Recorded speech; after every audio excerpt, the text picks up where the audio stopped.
All right, let's dive into a story that's all about genius, massive ambition, and an idea that was this close to changing everything. We're talking about a true visionary and the incredible tower he built with a plan to power the entire world.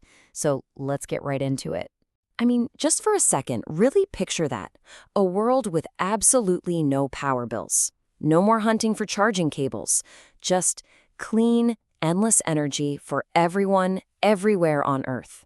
And this wasn't some sci-fi fantasy. Nope. This was the actual, tangible goal of one of the greatest minds in history. So, to really wrap our heads around an ambition that big, we've got to start with the man himself, the guy who dared to dream on a planetary scale. Now, you've probably heard of Nikola Tesla, right? Most of us know him for his work on alternating current, the AC system that literally powers our world today.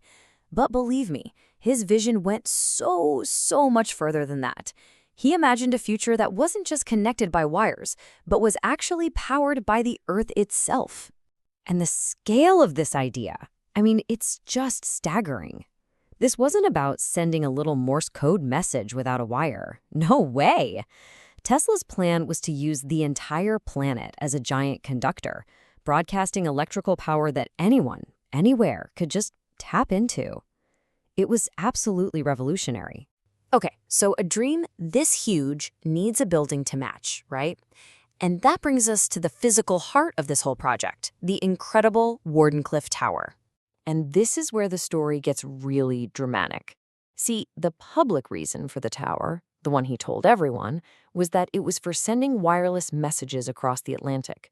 But Tesla's real goal, his secret ambition, well, that was way bigger. He wanted to prove he could power the entire world for free. Of course, a project this massive doesn't just happen in a bubble. Tesla wasn't working alone. In fact, his entire dream was going to rise or fall based on what two other very powerful men decided to do. So, let's meet our key players. First, you've got the visionary himself, Nikola Tesla. Then you have the money man, J.P. Morgan, one of the most powerful financiers on Earth, the one who is funding the whole thing. And finally, there's the competitor, Guglielmo Marconi, another brilliant inventor who was chasing a similar goal, but with a crucial difference. Okay, so the money's there, the tower is going up. What could possibly go wrong? Well, this is the exact moment where this beautiful, visionary dream slams right into the cold, hard reality of business. And just watch how fast this all unravels. In 1901, construction starts, the dream is totally alive. But then, later that same year, Marconi manages to send a wireless signal across the Atlantic, achieving the tower's public goal with a much simpler setup. Suddenly, J.P. Morgan starts to get nervous. He starts asking some tough questions, and the answers he gets, well, they sealed the project's fate. Just a few years later, the tower was torn down for scrap. And this, right here, is the absolute heart of the problem. For a genius like Tesla, the question was simple. Can it be done? But for a businessman like J.P. Morgan, the only question that really mattered was, how do we bill people for it? So if you put yourself in J.P. Morgan's shoes, the choice suddenly becomes crystal clear. Marconi's system? Easy. You can charge people for every single message sent. But Tesla's incredible world-changing system, it had one fatal flaw. At least from a business perspective, you can't put a meter on it.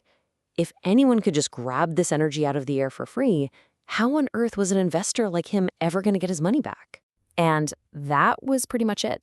The second Morgan realized that Tesla's ultimate goal was designed to be unprofitable, he pulled the plug on the funding.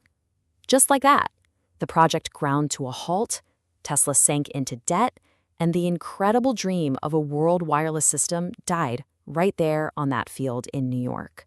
So the tower itself is long gone, but the idea behind it and the questions it makes us ask, well, those have fascinated people for more than 100 years.